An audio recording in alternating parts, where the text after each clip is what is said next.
کہ درود اگر آپ اسے کثرت سے پڑھیں گے تو اس کی فوائدیں، یہ روایت بیان کرنا ہے. یہ روایت بھی رسول خدا حضرت محمد مصطفیٰ صلی اللہ علیہ وآلہ وسلم کی روایت ہے.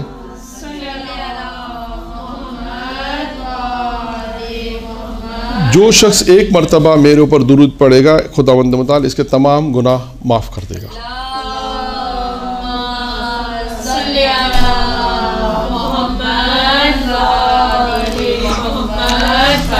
ٹھیک ہے. پیغمبر اسلام اب دیکھیں ہماری گفتگو ہے درود کے اوپر. ٹھیک ہے. درود کے پڑھنے کے فوائد بیان ہوں گے کہ درود کے فوائد کتنے ہیں جو معصومین اسلام نے بیان کیے. پیغمبر کی روایت ہے، دیگر مختلف معصومین کی روایتیں ہیں. میں ابھی آج درود کے فوائد بیان کروں گا شروع میں، اور دو واقعات بھی ہیں کہ جو درود پڑھنے کے کیا فائدہ ہو، درود پڑھا تو اس کا فائدہ کیا ملا، کیونکہ آج کی دنیا یہ مولانا فائدہ کیا ہے. تو تاریخ نے بہت سے علماء نے اس کے واقعات بھی لکھے ہیں. اور درود کی جو ایک منت ہے پہلے وہ بتا دیتا ہوں، کیونکہ ہم نے خود ایران کے اندر ایک بہت بڑے ممبری ہیں آغا فرزاد نام ہے ان کا. فرزاد تہران کے ایک شہر ہے میرا خیال اس کے نام سے غالباً ہے، نام ان کا کچھ اور ہے لیکن مشہور فرزاد کے نام سے. انہوں نے بات ممبر سے بیان کی تھی کہ اگر کبھی بھی کسی مشکل میں آئے تو 3 منتیں مانیں. جب کبھی کسی مشکل میں پریشانی میں آئے تو 3 منتیں آپ مانیں. نمبر 1 انہوں نے کہا کہ حدیث قصہ پڑھیں. منت مانے کہ میں حدیث قصہ پڑھوں گا. منت کے بعد آپ کو معلوم ہے کہ لفظ اللہ کا ذکر یا زبان سے یا دل سے گزارنا ضروری ہے. اس کو منت مان لیں اور حدیث قصہ کی منت مان لیں کہ میں یا ایک دفعہ پڑھوں یا جتنی دفعہ پڑھ سکتی ہیں. ٹھیک ہے. خود ایک ایرانی نے بھی ہمیں ایک اور یہ قصہ بتایا تھا کہ 2 منتیں اور انہوں نے بتائیں تھیں. حدیث قصہ ذکر آیا تو وہ بھی کیونکہ وہ بھی زبانی ہے، اذکار ہے، زبان سے زیادہ ہوگی تو اس کا بھی میں بیان کرتا ہوں. ایک حدیث قصہ انہوں نے 3 منتوں میں بتائیں جس میں ایک حدیث قصہ ہے. ٹھیک ہے. دوسری منت انہوں نے بتائی فرزاد نے. ایک حدیث قصہ کی آپ منت مانیں چاہے 1 مرتبہ 10 مرتبہ جتنی مرتبہ پڑھ سکیں کہ میرا کام ہو گیا تو میں حدیث قصہ کی تلاوت کروں. دوسری چیز انہوں نے بتائی کہ ایک بکرا ذبح کریں، امام زمانہ کی نظر کریں، خون بہائیں، کیونکہ روایت میں آیا ہے کہ خون بہانا چاہیے، جانور کا خون بہائے. یعنی آپ منت مانیں کہ میری پریشانی دور ہوگی تو میں ایک بکرا ذبح کرواؤں گی. تیسری منت انہوں نے بتایا کہ 14,000 مرتبہ درود پڑھیں. یعنی اجتماعی طور پر آپ یہ منت مانیں کہ میرا کام ہو گیا تو میں اجتماعی طور پہ 14 افراد کو بلا کے ہر فرد جو ہے وہ 10 تسبیح پڑھے. یعنی 14,000 مرتبہ کا مطلب سمجھے ہر معصوم کی 10 تسبیحیں، 1000 ہو جائیں گی تو ہر معصوم کی 10 تسبیحیں یوں سمجھ لیں.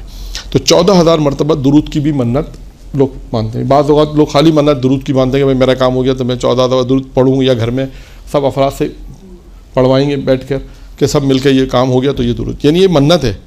یعنی درود کے دیکھیں اتنا باقاعدہ سلوات تو پوری کتاب لکھی گئی ہے کہ سلوات کے کتنے فوائد بیان کیے ہیں. خیر، اور جو ایک منت اور بتائی گئی تھی جناب زہرا کے حوالے سے وہ یہ ہے کہ حدیث قصہ کے حوالے سے کہ اگر آپ منت مانیں کہ میرا کام ہوگی تو میں 40 مرتبہ حدیث قصہ پڑھوں گی اور جناب زہرا کو ہدیہ کروں. کوئی بھی کام اگر مشکل میں آ جائے، کوئی پریشانی آ جائے تو منت مانے کہ میں 40 مرتبہ حدیث قصہ پڑھوں گی اور جناب زہرا کو ہدیہ کروں گی.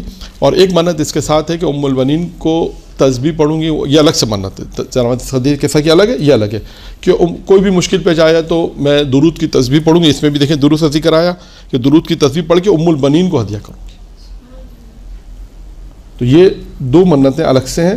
3 منتیں وہ گئیں، یعنی 5 کا ذکر ہے جس میں آپ دیکھیں حدیث قصہ کا ذکر بھی آ گیا، درود کا ذکر بھی آیا اور 14 دفعہ درود کا ذکر آیا.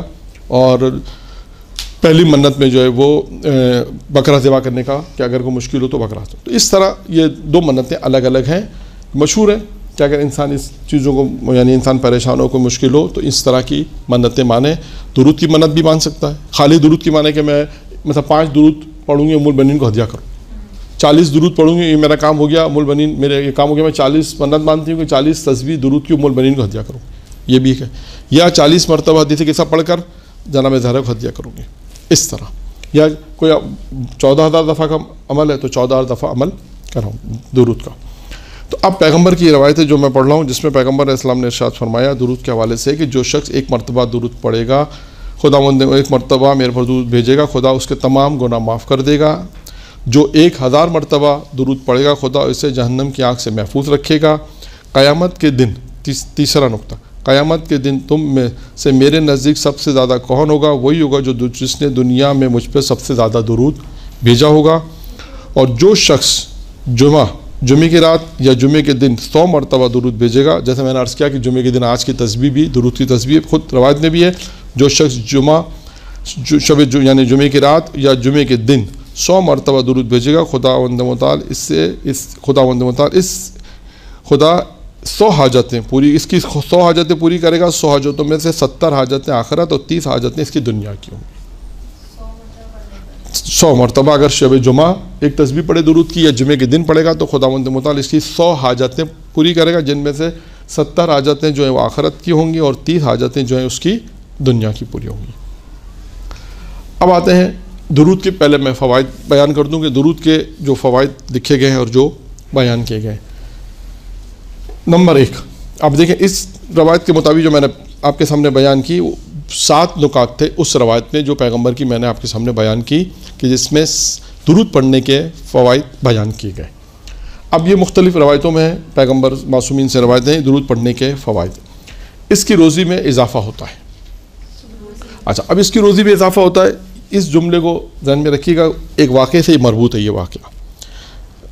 یہاں پر اس واقعے کو میں بیان نہیں کر رہا ہوں, میں پہلا تمام نکات بیان کر دوں پھر 2 واقعات بیان کر دوں گا. لیکن یہ والا جو نقطہ ہے کہ اللہ اس کی روزی میں اضافہ کرے گا, اللہ اسے خدا بغیر کسی زحمت و مشقت کے روزی عطا کرے گا, یہ 2 جملے شروع کے جو ہیں وہ ایک واقعے سے مربوط ہیں جو میں باتیں بیان کروں گا.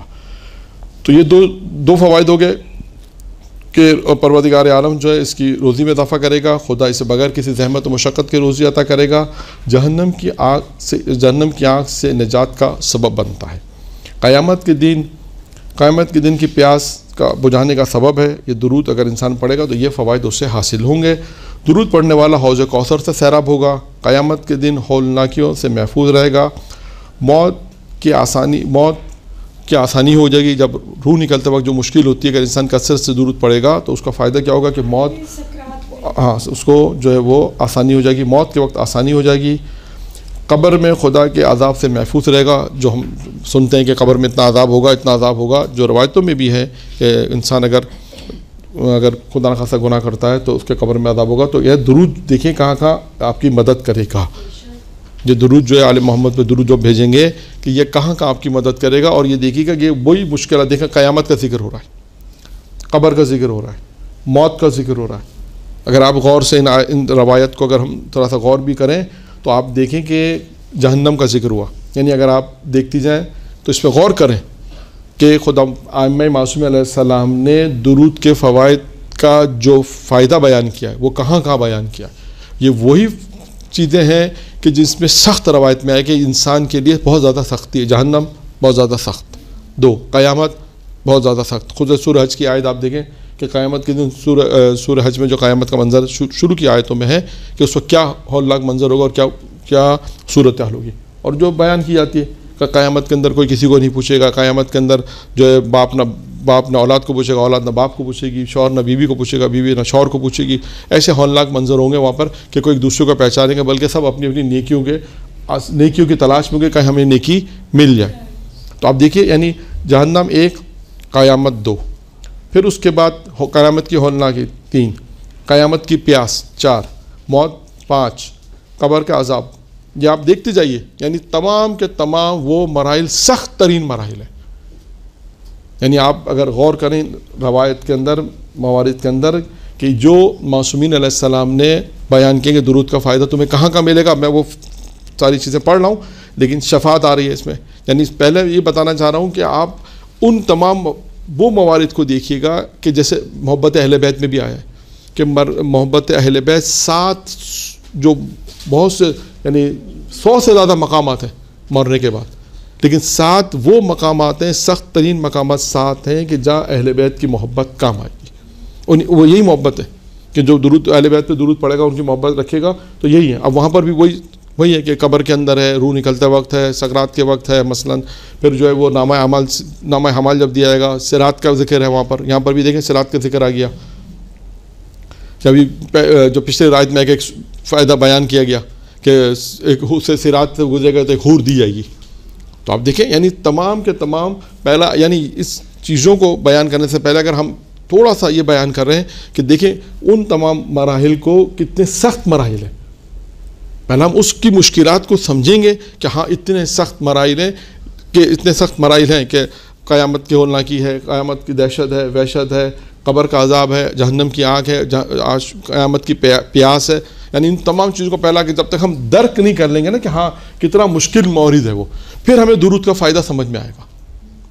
پھر ہم درود، اب یہ روایتیں اس وقت آپ کی زیادہ سمجھ میں آئیں گی جب پہلا آپ ان منظروں کو، ان چیزوں کو پہلا سمجھ لیں کہ ہاں وہاں کتنا سخت ہوگا، وہاں کتنی تکلیف ہوگی، کتنی مشکلات ہوگی، کتنی پریشانیاں ہوں گی. پہلا انسان ان چیزوں کو درک کر دے، تھوڑا سا بھی درک کرے گا.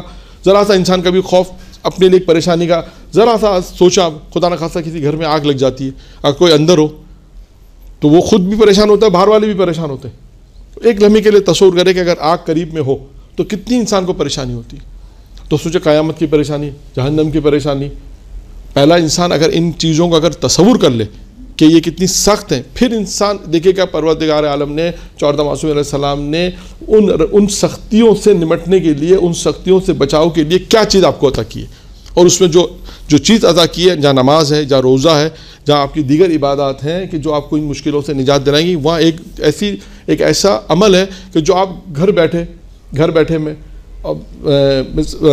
میں یا کہیں پر بھی. اب میں آپ کو اس کی ایک مثال دوں، جس روایت کو مکمل کرتے ایک قصہ، یہ فرزاد جس کا میں نے آپ کو قصہ سنایا، یعنی ان کی بات نقل کی، خود بیان کرتے ہیں ممبر سے. اچھا، ان کا بھی ایک طریقہ کار ہے. فرزاد کے اگر آپ بہرحال تقریر فارسی میں ہے البتہ ان کا ایک طریقہ کار ہے کہ جب بھی مجلس شروع کرتے ہیں نا تو صلوات کی فضیلت پہ پہلے ایک روایت ضرور پڑھتے ہیں، اس کے بعد وہ اپنی مجلس شروع کرتے ہیں. اور اس کے بعد پھر ایک دفعہ، یعنی ان کا طریقہ کار ہے. اب وہ جتنی بھی انہوں نے بہت مجالس اس طرح پڑھی ہیں جو ہم نے بات سنی ہے. اب وہ حرم میں ایک مرتبہ یہ قصہ بیان کر رہے تھے، کہہ رہے تھے کہ میں جب یہ طریقہ کار ہے میرا کہ میں مجلس جو ہے وہ پڑھنے سے پہلے درود کی فضیلت بیان کرتا ہوں، اس کے بعد میں اپنی مجلس شروع کرتا ہوں. تو کہا کہ کتنی خواتین کا میرے پاس فون آیا ہے کہ آپ نے درود کی فضیلت جو ہمیں بتایا اس کا بہت شکریہ. اب ہم نے پوچھا، بات چیت میں خود بتایا کہ اب ہم کپڑے دھو رہے ہیں، درود پڑھتے جا رہے ہیں، کھانا پکا رہے ہیں، درود پڑھتے جا رہے ہیں. اب اس میں درود پڑھنے میں تو کوئی ایسی چیز نہیں ہے. سفر میں بیٹھے میں اب تسبیح درود کی، وہ تو پھر بھی ٹریولنگ ہے، 1 گھنٹہ 2 گھنٹے کا آپ کو فرصت ہے. اب گھر میں کوئی کام کر رہے ہیں، کام بھی کرتے جا رہی ہیں، کہا درود بھی پڑھتے جا رہے ہیں. تو کہا کہ آپ نے جو درود کی فضیلت بیان کی کہ اتنا فائدہ ہے، تو ہم نے اس طرح درود پڑھنا شروع کیا، اور آپ کی بات کو ہم نے جب سنا اس کے بعد اس طرح عمل کیا تو ہمیں جو اچھی لگی، اور فون کر کے بتایا کہ آپ نے جو بات ہمیں بتائی اس پہ ہم نے عمل کیا، اور انشاءاللہ ہماری نیکیوں میں پروردگار اضافہ کرے گا. تو آپ کا شکریہ کہ آپ نے یہ عمل ہمیں بتایا کہ اب جیسے اب عام طور پہ کھانا بنانے میں کون درود پڑھتا ہے؟ شاید کوئی درود نہیں پڑھے، لیکن کھانا بنانے کے ساتھ ساتھ اگر درود پڑھا جائے گا تو ہو سکتا ہے اس کھانے بنانے میں لذت درود کی شامل ہو جائے گی، لذت شامل ہو جائے گی، اس کی تاثیر بھی آئے گی. جیسے میں نے پچھلے اتوار کو، پچھلے جمعے کو جو آپ کو قصہ سنایا تھا کہ ایک ہندو نے دودھ ڈالا تھا تو اس کی تاثیر کیا ہوئی تھی کہ ایک ہندو نے چائے میں دودھ ڈالا تو اس کی تاثیر کیا بنی تھی کہ نماز کی لذت. اب آپ سوچیں کہ اگر آپ کوئی بھی کام گھر کا کر رہی ہیں اور درود پڑھتے جا رہی ہیں ساتھ ساتھ تو کتنا اضافہ. تو یعنی اس پہ کوئی مشقت نہیں ہے، یعنی یہ وہ درود وہ عمل ہے کہ جس میں کوئی اتنی مشقت وغیرہ نہیں ہے، کوئی اتنی زحمت نہیں ہے. ایک تو اس کے فائدے ہیں. اب آئیے اس کے فائدے. اچھا، 2 چیزیں جو میں نے شروع میں بیان کر دی وہ ایک واقعے سے مربوط ہے، انشاءاللہ اس واقعے کو میں 2 واقعات جو سنانے اس میں آپ کو بیان کر دوں گا. اس میں ہے کہ پہلی چیز ترتیب سے میں دوبارہ سے اس کو بیان کر دیتا ہوں. پہلی چیز ہے اس کے رزق اور روزی میں اضافہ ہوگا. خدا اسے بغیر کسی زحمت اور مشقت کے روزی عطا کرے گا. جہنم کی آگ سے نجات کا سبب ہے. قیامت کے دن کی پیاس بجھانے کا سبب ہے. درود پڑھنے والا حوض کوثر سے سیراب ہوگا. قیامت کی ہولناکیوں سے محفوظ رہے گا. موت کی آسانی آئے گی، موت کے وقت آسانی ہوگی. قبر میں خدا کے عذاب سے محفوظ رہے گا. خدا کے علاوہ اس کا ثواب کوئی نہیں دے گا. خدا کے علاوہ اس کا ثواب کوئی نہیں دیتا. اس کی دنیا اور آخرت آباد ہو جائے گی. پیغمبر اسلام اس کی شفاعت فرمائیں گے. اس کے گناہ معاف ہو جائیں گے. اس کے بعد کچھ اور فوائد بھی ساتھ ساتھ ہیں کہ جو شخص بھی مجھ پر درود بھیجتا ہے خدا اسے 72 شہیدوں کا ثواب عطا کرتا ہے، یہ پیغمبر کہتے تھے. اور وہ اپنے گناہوں سے اس طرح پاک ہو جاتا ہے جیسے وہ اس وقت تازہ دنیا میں آیا ہو. جو شخص جمعے کے دن میرے اوپر 100 مرتبہ درود بھیجتا ہے تو خدا اسی سال کے گناہ بھی معاف کر دیتا ہے۔ 15واں فائدہ، یہ 15واں فائدہ، جو شخص مجھ پر درود پڑھتا ہے قیامت کے دن اس کے بدلے ہر حصے، اس کے بدلے میں خدا کیا کرتا ہے، اس کے ہر بدن کے ہر حصے سے نور چمکے گا، پل صراط سے جلدی گزر جائے گا۔ دیکھیں یہاں پہ بھی پل صراط کا ذکر آیا، پہلے بھی پل صراط سے، یعنی آپ صرف بتانے کا مقصد کیا ہے کہ آپ دیکھیے یہ درود ساری کے ساری مشکل جگہوں پہ آپ کے کام آنے والا ہے، ہر مقام پہ کام آنے والا ہے۔ گناہ میں انسان اگر گناہ کا ذکر آ گیا، شفاعت کا ذکر آ گیا، انسان کو شفاعت کی ضرورت پڑے گی۔ انسان کے گناہ پیغمبر کی خدمت میں جب جائے گا، روزہ خدا کی بارگاہ میں جائے گا تو گناہ ہوں گے، تو کون سی چیزیں جو گناہوں کے معاف کرائے گی؟ دنیا میں اگر اس نے آل محمد پہ درود بھیجا ہوگا تو یہ درود آپ کے لیے وہ سہارا بنے گا کہ آپ کے گناہ کے معاف ہو جائیں گے۔ کثرت سے آپ دیکھیں، آپ پہلے ہو سکتا ہے شاید نہیں معلوم ہو، لیکن انسان کو اگر پتہ چل جائے تو انسان کثرت سے اگر درود پڑھے تو اس کے کیا فوائد ہیں، اس کے یہ فوائد بیان ہو رہے ہیں کہ پورے صراط کی باتیں کہ جو مجھ پر درود پڑتا ہے قیامت کے دن اس کے بدلے اس کے ہر بدن سے، اس کے ہر بدن کا ہر حصہ نور چمکے گا اور پورے صراط سے جلدی گزر جائے گا اور جہنم کی آگ سے نجات پائے گا۔ پس جو میرا نام سنے اور مجھ پر درود نہ بھیجے تو گویا اس نے مجھ پر ظلم کیا۔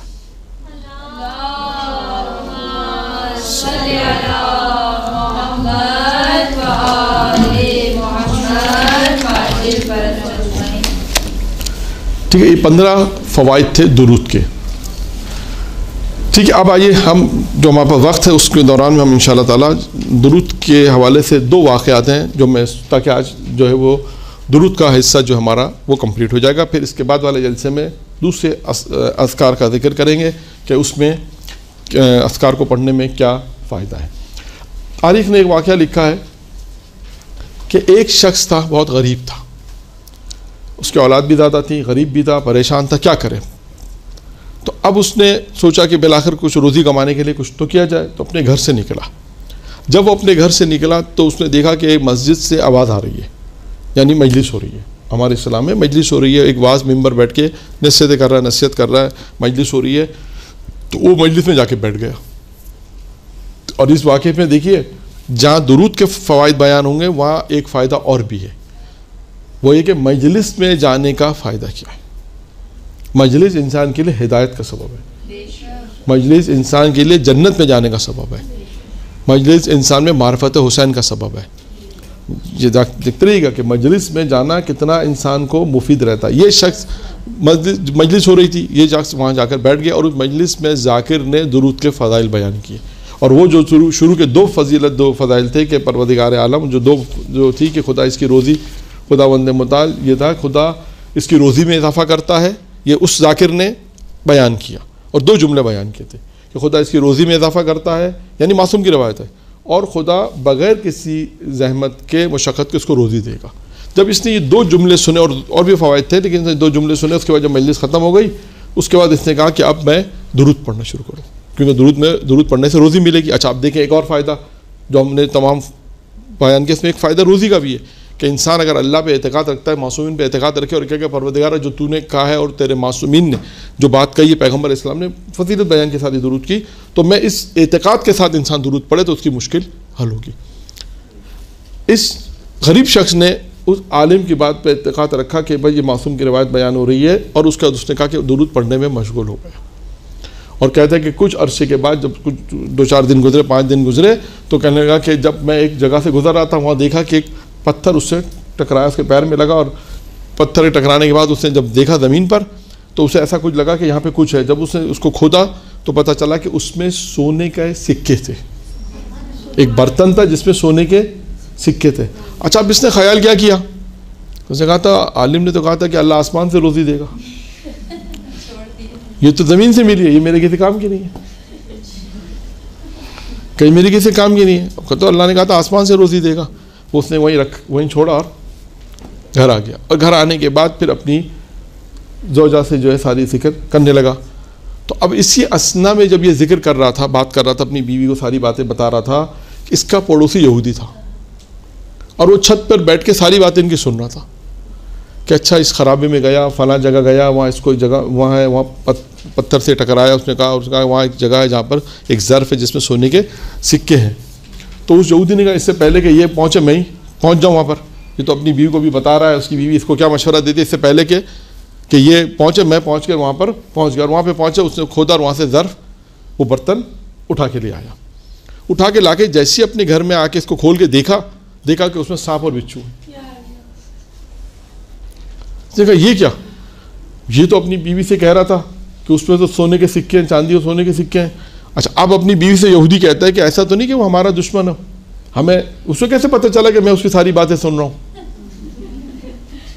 اسے کیا پتہ ہو سکتا ہے، کہہ رہا ہوں اس نے ہم سے بدلا تو نہیں لے رہا کہیں سے، ہمارا دشمن تو نہیں ہے کہ جان بوجھ کے اس نے ایسی باتیں کی ہیں کہ میں وہاں جاؤں، لالچ میں جاؤں اور وہاں سے جو ہے وہ برتن اٹھاؤں اور یہ سانپ بچھو جو میرے گلے میں آ جائیں، یہ جانور میرے گلے میں آ جائیں۔ کہا یقیناً اس نے ایسی حرکت کی۔ اب اس نے کیا کہ اچھا ادھر یہ سوچ رہا ہے اپنی بیوی کے ساتھ یہ باتیں کر رہا ہے، وہ ادھر اپنی بیوی سے بات، اور اس کی بیوی اسے کیا کہہ رہی ہے کہ بھائی اب تم جیسا بھی کوئی عقل مند ہوتا ہے، اللہ نے تمہیں ایک روزی کا سبب فراہم کیا، تمہیں دیا، تم چھوڑ کر آ گئے۔ اس نے کہا نہیں، اللہ نے کہا تھا آسمان سے روزی آئی، تو یہ تو زمین سے آئی تھی، لیکن انشاءاللہ اللہ آسمان سے دے گا، انشاءاللہ آسمان دے گا، درود پڑھو۔ کہا انشاءاللہ درود پڑھو، اللہ تمہیں آسمان سے دے گا، درود پڑھو انشاءاللہ۔ اب اسی اسنا میں اس یہودی نے کہا کہ اب میں اس جانوروں کو کیا کروں، چھت پہ جا کے اس کے صحن میں اس کے روشن انداز جو تھے اس سے جا کے اس کے گھر میں پھینکنے لگا۔ اچھا اب وہ جو پھینکنے لگا تو اس سے یہ مسلمان تھا، اس نے کہا کہ کوئی چیز ہمارے گھر میں گر رہی ہے، آؤ دل کے چل کے دیکھیں۔ دوسرے کمرے میں آئے، دیکھا تو چھت سے چیزیں گر رہی تھی، وہ سونے چاندی کے سکے تھے، سونے چاندی کے سکے گر رہے ہیں۔ تو اب یہ کہنے کا اپنی بیوی سے کہنا دیکھو اللہ سے، میں نے کہا تھا نا درود پڑھ اللہ دے گا، آسمان سے کہا تھا نا اللہ آسمان سے دے گا، دیکھو آسمان سے۔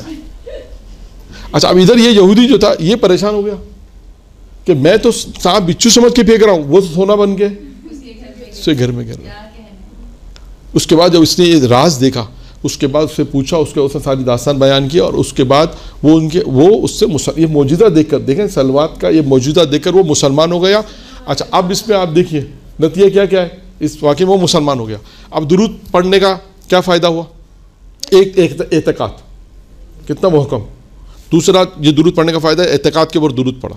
پھر اس کے بعد ایک غریب آدمی غنی ہو گیا اور ایک یہودی جو ہے وہ مسلمان ہو گیا۔ تو اب دیکھیے، اور تیسری چیز دیکھیے، اور تیسری بات کہ اس مجلس میں، وہ مجلس میں کہاں گیا تھا؟ باعث کی کوئی بھی نصیحت کرنے والا تھا، جیسے ہم تو آج کل اس سے کہتے ہیں کہیں بھی اگر مجلس وہاں ممبر کے اوپر وائز بھی ہوتی ہے، نصیحت بھی، ہم مجلس کا نام دیتے ہیں، وہاں مجلس بھی ہوتی ہے، مصائب بھی ہوتے ہیں، نصیحتیں بھی ہوتی ہیں، سب چیز پڑھی جاتی ہے۔ تو اب اس واقعے میں صرف ہم یہ نہیں دیکھیں، اس واقعے کے اندر ہم یہ کتنے پہلو ہیں، اور اس تمام کے تمام پہلو کس سے مربوط ہیں؟ درود سے مربوط ہیں، تمام کے تمام پہلو درود سے موجود۔ اور ایک اس قسم کا واقعہ معجزات علی کی کتاب کا نام ہے معجزات امیر المومنین، اس میں بھی بالکل اسی طرح کا ایک واقعہ ہے، پھر انشاءاللہ کبھی اس کو بیان کریں گے۔ ابھی دوسرا واقعہ جو بیان کرنا ہے وہ دوسرا ہے، لیکن بالکل اسی طرح ہی ہے، وہاں پر بھی یہی قصہ ہے کہ وہ درود امیر المومنین نے اس کو جو کہا، اس نے اس پہ عمل کیا، اس کا جو سامان تھا، اس کا جو مال تھا، وہ سانپ اور بچھو بن گیا۔ بالکل اسی طرح کا ایک واقعہ ہے، کتاب کا نام ہے معجزات امیر المومنین، اس میں آپ کو شروع میں ہی یہ واقعہ مل جائے گا وہاں پر۔ تو اب آئیے دوسرا واقعہ یہ کہ ایک شخص یہ بیان کرتا ہے کہ میں حج پہ جا رہا تھا، حج پر جب میں گیا تو میں نے دیکھا، راوی یہ بیان کرتا ہے کہ میں نے یہ دیکھا کہ ایک شخص، جب ہم دیکھا پہلے مدینے گئے تو اس شخص کو میں نے روضہ رسول پہ دیکھا کہ روضہ رسول کا طواف کر رہا ہے لیکن درود پڑھ رہا ہے۔ میں کہا ٹھیک ہے، آدمی ہو سکتا ہے درود پڑھ رہا ہوگا، ٹھیک ہے۔ کہہ رہا میں نے اس کو دیکھا وہ مسلسل طواف کر رہا ہے، درود پڑھا۔ پھر میں نے اس کو مکہ میں دیکھا، عرفات میں دیکھا۔ اچھا عرفات میں تو دعا مناجات ہے، گریا ہے وہاں پر، تو کہا میں نے دیکھا کہ یہ شخص وہاں پہ بھی درود پڑھ رہا ہے، گریا مناجات کے ساتھ ساتھ درود کثرت سے پڑھ رہا ہے، یعنی جو ہے وہ کثرت سے جو ہے وہ درود پڑھ رہا ہے مسلسل۔ اب بعض اوقات لوگ مشاہدہ کرتے ہیں، جب کہ کسی کا ایک عمل ہوتا ہے تو مشاہدہ کرتے ہیں کہ وہ بہت زیادہ عبادت کر رہا ہے، سجدے کر رہا ہے یا کوئی خاص چیز پڑھ رہا ہے، تو اس طرح اس نے بھی مشاہدہ کیا کہ اس کو میں نے جہاں بھی دیکھا، مدینے میں دیکھا، روضہ رسول پہ دیکھا طواف کر رہا ہے تو درود پڑھ رہا ہے، مناجات دیکھا عرفہ میں دیکھا تو یہ مکہ میں دیکھا، عرفہ کے میدان میں دیکھا تو یہ درود پڑھ رہا ہے۔ تو پھر آخر اس نے کہا کہ میں نے جا کے اس سے سوال پوچھا کہ بھائی کیا ماجرا، سارا ماجرا کیا ہے کہ بھائی جہاں روضہ رسول ہے لوگ زیارت پڑھتے ہیں، گریا کرتے ہیں، ٹھیک ہے، تم وہاں پہ درود پڑھ لیتے، پھر مینا میں نے تمہیں دیکھا وہاں پہ بھی یہی ہے، گریا وزاری کی جگہ مینا ہے، عرفات میں دعا ہے، وہاں پہ بھی تم جو اس کے کثرت سے درود پڑھ رہے، تو تم کو میں نے جہاں دیکھا تم کثرت سے مسلسل درود پڑھ رہے تھے، اس کی کیا وجہ ہے؟ تو اس نے کہا کہ اس کی وجہ یہ ہے کہ میں خود اپنے باپ کے ساتھ پچھلے سال حج پر آ رہا تھا۔ اب وہ اپنا قصہ بیان کرتا کہ میں اپنے باپ کے ساتھ حج پہ آ رہا تھا، راستے میں میرا باپ بیمار ہوا، اور بیمار ہونے کے ساتھ اتنا ایسا قریب آیا کہ وہ اس کا انتقال ہو گیا. اور پھر میں نے رات میں دیکھا کہ میرا باپ جو ہے اس کا چہرہ جو ہے بالکل سیاہ ہو گیا. تو میں سوچنے لگا کہ رات دوسرے لوگ جو آئیں گے، اب جب رات ختم ہوگی دن نمودار ہوگا تو لوگ آئیں گے تو میں رسوا ہو جاؤں گا. کہ یہ میں سوچ ہی رہا تھا کہ مجھے جو ہے وہ آنکھ لگ گئی، نیند آئی، اور میں نے دیکھا کہ خواب میں ایک نورانی شخصیت آئی ہیں. تو میں نے اس سے پوچھا آپ کون؟ اس نے کہا میں صاحب قرآن محمد ابن عبداللہ ہوں. پیغمبر اسلام حضرت محمد صلی اللہ علیہ وسلم.